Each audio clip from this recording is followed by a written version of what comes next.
in nas z Jezusom Kristusom vodi k sebi, se obrnimo sedaj s svojimi iskrenimi in ponižnimi prošnjami.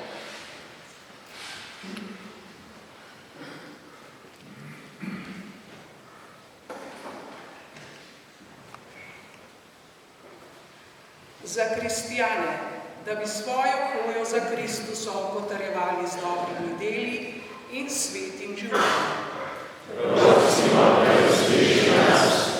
Za tiste, ki Kristusa še ne poznajo, da bi po njem zahrepeneli, ga našli in se goreče oklenili njegovega veselega oznanila.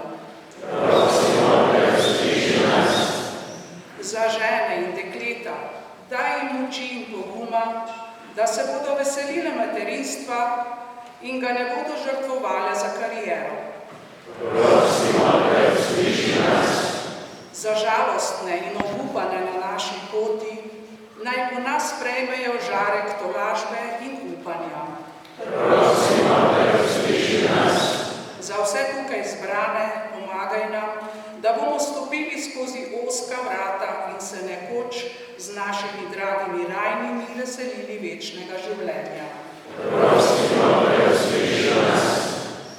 Ko so rovtarski domobranci 1944 dali postaviti spominsko kapelico posvečeno Mariji, materi Slovencev, so vanjo napisali vse pokojne iz Prve svetovne vojne in do takrat padle v Drugi svetovni vojni, ne glede na kateri strani so padli.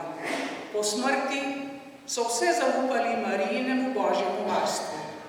Naj to njihovo dejanje, ki se ga danes s spoštovanjem in ponosom spominjamo, pripomore k spravi v našem narodu.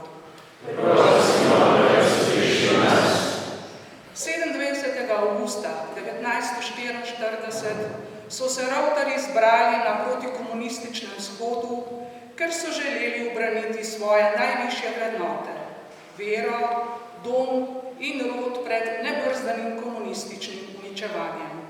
Zato so rovte plačale zelo visoko ceno, 300 žrtev revolucije. Gospod na njihovo priprošnjo ponovno obudi v našem narodu izgubljene vrednote, vero, ljubezen do domovine in odprtost do življenja. Tudi Slovenci smo, kot mnogi drugi narodi, trpeli pod težo totalitarnega sistema. Gospod, naj nikoli ne pozabimo trpljenja mnogih, ki so trpeli zaradi krivičnega sistema, posebej naj ne pozabimo naših rojakov po svetu, beguncev, ki so po vojni izgubili domovino in je njihov dom postala tujina.